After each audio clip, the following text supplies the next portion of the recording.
President Biden and former President Donald Trump will spend the weekend on the campaign trail. It comes days after they both agreed to come face to face for the first debate this election cycle.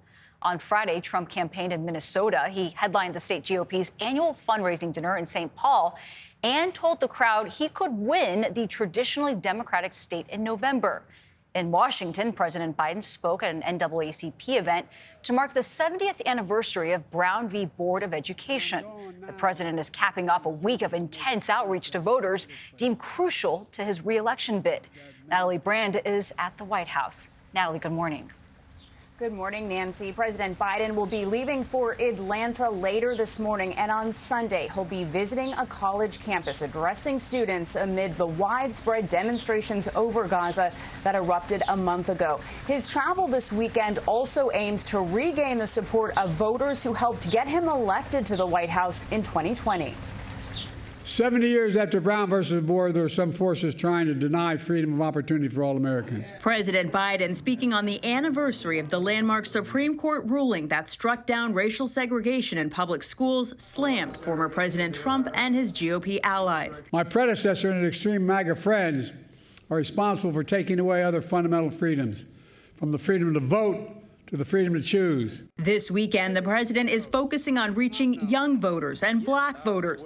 Tomorrow, he'll deliver the commencement at Atlanta's Morehouse College, one of the nation's top historically black colleges and universities. And later, he'll travel to Detroit to attend an NAACP dinner. Free Palestine! At Morehouse, he's facing threats of protest over Israel and Gaza. We don't want politics. We definitely don't want Biden coming to speak politics. Having a president, a standing president at your commencement speaking, that's obviously historical. Discontent by younger non-white voters is cited in polling this week by the New York Times, Philadelphia Inquirer, and Siena College, which shows the president trailing Trump in 5 key swing states among registered voters.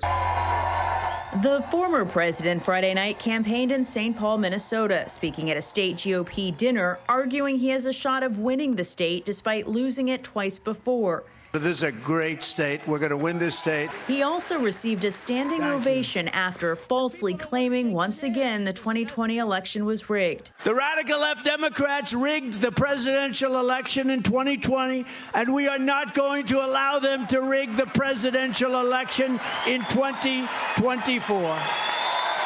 Who are we sending back to the White House in November? North Dakota Governor Doug Burgum also made a surprise appearance. He's considered a potential vice presidential contender. Burgum and other possible VP picks also traveled to New York this week for Trump's criminal hush money trial. The case could go to the jury as early as next week, Meg.